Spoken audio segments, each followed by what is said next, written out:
وانشق البحار. Alhamdulillah rabbil alamin wassalatu wassalamu ala Rasulillah wa ala alihi wa sahbihi wa la haula wala quwwata illa billah. Kita lanjutkan yang dimuliakan sahabatku yang dimuliakan Allah Subhanahu wa taala. Allahumma ighfir lana wa liwalidina wa limasyayikhina wa liman lahu haqqun alaina. Allahumma hdina limaktulifa fihi minal haqqi bi'idnik innaka tahdi man tasya ila siratal mustaqim. Kita lanjutkan pembahasan, air sudah selesai. Kita lanjutkan wajuludul maitati tathuru bid-dibag. Dan juludul maitah, yaitu jildul maitah, kulitnya hewan yang dia itu maitah. Maitah adalah hewan yang dia tidak disembelih dengan sembelihan syar'i, ya. Hewan yang dia tidak disembelih dengan sembelihan syar'i yang matinya karena bukan sembelihan syar'i, seperti masuk sumur, kemudian atau dia misalkan dia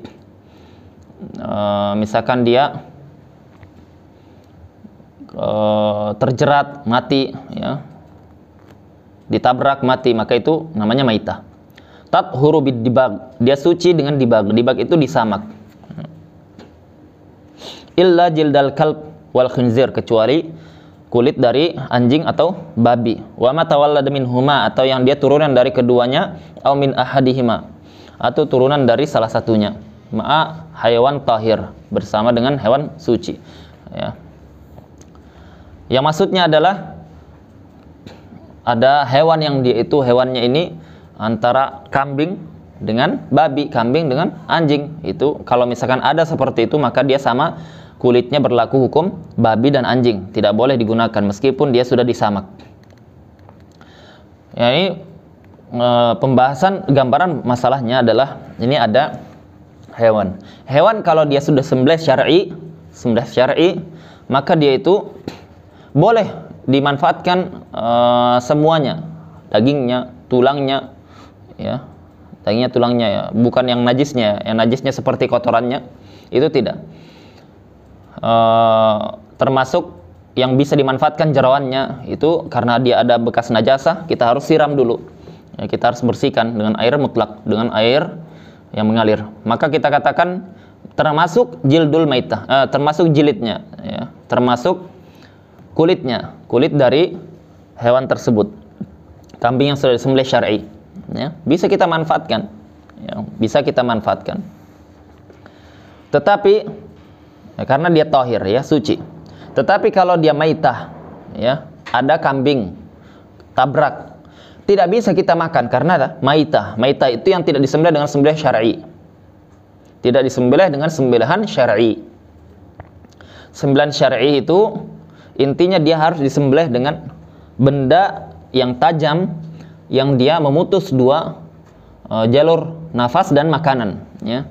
Nafas dan makanan, dia sudah sembelih jalur nafas dan makanan, kemudian dia dalam kondisi mati setelah itu, ya. Maka kita katakan bahwasanya itu sembelihan syar'i, ya. Adapun dalam masalah apa kita harus membaca basmalah atau tidak, itu khilaf para ulama mazhab Syafi'i, ya. Kita fokus ke mazhab Syafi'i. Mazhab Syafi'i mengatakan bahwasanya tidak disyaratkan membaca basmalah, ya. Tidak disyaratkan. Mazhab Syafi'i dalam masalah ini infirad dari jumhur, ya, menyelisih jumhur. Ya, kita bahas masalah itu nanti. Yang jadi patokan kita di sini adalah maitah, yang dia tidak disembelih syar'i, mati. Tidak bisa kita makan ini, karena apa? Maitah, najis. Ya, tetapi kita mau manfaatkan kulitnya, bisa. Dengan cara apa? Dengan cara kita samak, yaitu disamak. Ya. Ini dilakukan pada zaman dahulu, ya, untuk mereka menggunakannya menjadi sarung sarung alat perangnya, ya, pedangnya dia, ya, atau digunakannya untuk pakaiannya dia, ya, atau untuk seperti jaket, seperti sekarang itu jaket misalkan. Maka kalau sekarang lebih banyak lagi digunakan untuk jaket kulit, tas dan lain-lainnya.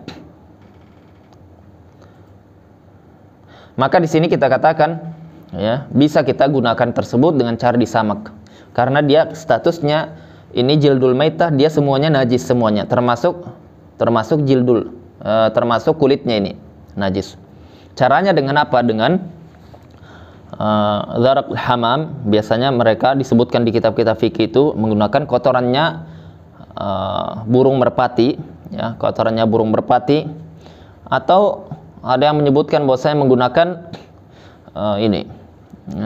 pucuknya bambu atau bagian yang dia hirif, yang dia itu bisa untuk menghilangkan najis, menghilangkan lemak-lemak yang ada, yang dia itu masih menempel di kulit, ya. Kemudian itu nanti diproses, diletakkan di atasnya, kemudian diratakan, kemudian dijemur sampai beberapa saat, nanti dia akan terpisah sendiri. Ya, kalau sudah dilakukan dibag tersebut, maka dia katsaubil mutanajjis, seperti baju yang masih ada kotorannya, tinggal disiram, dicuci. Ya, jadi dia tidak bisa suci dengan hanya sekedar dibag, tapi harus dengan dibag, yaitu samak plus disiram dengan air nantinya. Jadi ujung-ujungnya mensucikannya dengan air, ya, mensucikannya dengan air. Ya, maka ini adapun ini pembahasan nanti bulunya, ya kan biasanya kan ada jildul maita itu ada bulunya, bulu kambing, ya. Itu nanti hukumnya hukum najis masih. Maka itu harus dihilangkan semuanya. Ya, itu harus dihilangkan semuanya, kemudian disiram. Ya, ini pembahasan dibag, kesimpulannya pembahasan samak. Kecuali kalau jildul kalb wal khinzir, kecuali kalau dia kalb wal khinzir.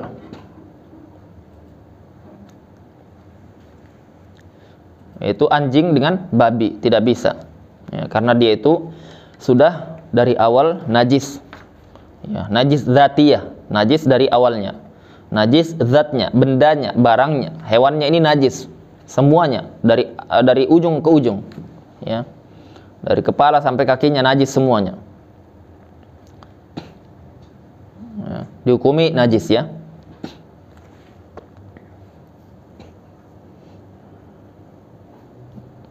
Maksudnya najis itu benda hewan yang dia tuh dia najis kalau dia basah, ya, kalau dia basah. Pembahasan lain itu, pembahasan yang dia kalau kita tersentuh anjing, dia tidak jilat kita, ya, babi tidak jilat kita, ya, kita menyentuhnya, maka kalau kondisinya basah salah satunya tangan kita atau kulitnya dia, maka kita terkena najasah. Kalau tidak, tidak. Au min ahadihima, oh ya, au min ahadihima ma'a hayawanin tahir, atau turunan dari anjing dan babi ini, ya, anaknya atau semisalnya. Wa idhamul maitah wa sya'ruha najisun illal adami. Ini pembahasan lain, pembahasan kedua, yaitu pembahasan idhamul maitah. Tadi anjing yang kena tabrak, kemudian dia itu apakah hukum menggunakan menggunakan tulangnya. Kalau dulu tulang digunakan untuk jadi tombak, mata tombak itu, atau digunakan untuk bertumpu mereka, ya, atau yang lain-lain, maka hukumnya itu najis, ya, hukumnya sama, najis. Yang bisa disucikan hanya jildul maitah, itu tadi, yaitu hanya kulit hewan yang dia mati bukan dengan sembelihan syar'i. Wa sya'ruha, begitu juga rambutnya, bulunya, itu semuanya najisun, semuanya najis. Illal adami, kecuali adami, yaitu alhamdulillah kita dimuliakan Allah Subhanahu wa taala. Wa laqad karramna bani Adam, dan kami sudah memuliakan bani Adam, ya. Kenapa? Ini berdasarkan ayat Allah Subhanahu wa taala berfirman, hurrimat alaikumul maitah, diharamkan bagi kalian maitah. Diharamkan apanya? Semuanya, diharamkan semuanya. Baik dia itu memakannya, baik itu menggunakan manfaatkannya, ya. Maka itu diharamkan. Adapun jildul maitah itu ada hadis, ada riwayat, ya, yang dia membolehkan.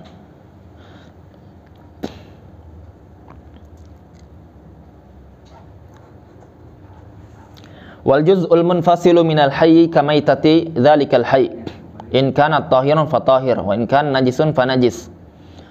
Al juz'ul munfasil ini turunan masalah, yaitu bagian yang dia terpisah dari hewan yang hayy. Hewan, misalkan contohnya anjing, ya. Anjing ini najis, Jadi kalau misalkan ada telinganya putus, maka telinga putus itu kita sama hukumnya najis. Ya, kalau kita pegang kondisi basah tangan kita, maka najis kita, terkena najasah. Ya, dan najasahnya itu mughalladzah. Harus kita siram dengan 7 air menggunakan turab pertama kali, menggunakan debu. Kemudian kalau dia itu suci, hewannya bisa dimakan seperti kambing misalkan. Kemudian ada mungkin ekornya terputus atau telinga terputus, maka kita katakan hukumnya kamaitati dzalikal hayy, ya, seperti maitah dzalikal hayy, ya, seperti kalau dia jadi maitah. Kalau misalkan kambing yang dia sudah jadi maitah, kambing jadi maitah, dia najis hukumnya, ya, najis hukumnya. Maka apa? Maka bagian yang terpisah tadi dari kuping atau dari telinganya atau dari buntutnya, kemudian terpisah dalam kondisi masih hidup, maka hukum buntutnya ini atau telinganya yang terpisah itu karena mungkin dipotong orang atau semisalnya, maka dia hukumnya seperti maitahnya kambing tersebut, ya, najis. Wa in kana najis fa najis. Berdasarkan riwayat dari Nabi sallallahu alaihi wasallam, ma quti'a min hayyin fa huwa kamaitatihi. Sesuatu yang dia itu terputus dari hewan yang hidup, maka dia hukumnya seperti maitahnya, seperti hewan tersebut mati tanpa sembelihan syar'i. Ya. Yang dia tahir berarti hanya seperti hewan-hewan laut, ya, hewan laut seperti ikan, ya, seperti ikan, ya, atau misalkan ada hewan laut yang lainnya, maka dia suci.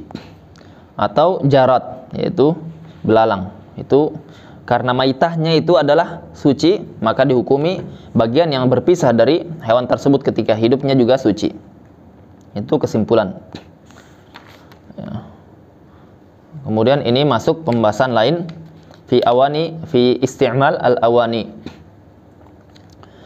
Faslun fi isti'malil awani. Fasal penggunaan al-awani, yaitu bejana. Wala yajuzu isti'mal awani adh-dhahab wal fiddah. Tidak boleh kita menggunakan awani adh-dhahab wal fiddah. Tidak boleh menggunakan awani adh-dhahab wal fiddah. Wa yajuzu adh-dhahab itu adalah emas, wal fiddah itu adalah perak. Wa yajuzu isti'mal ghairihima minal awani, dan boleh digunakan menggunakan bejana selain keduanya, ya. Isti'mal ghairihima minal awani, menggunakan selain keduanya, yaitu dari bejana-bejana yang dia terbuat dari stainless misalkan, atau terbuat dari seng atau besi, ya, selain dhahab dan fiddah, selain emas dan perak.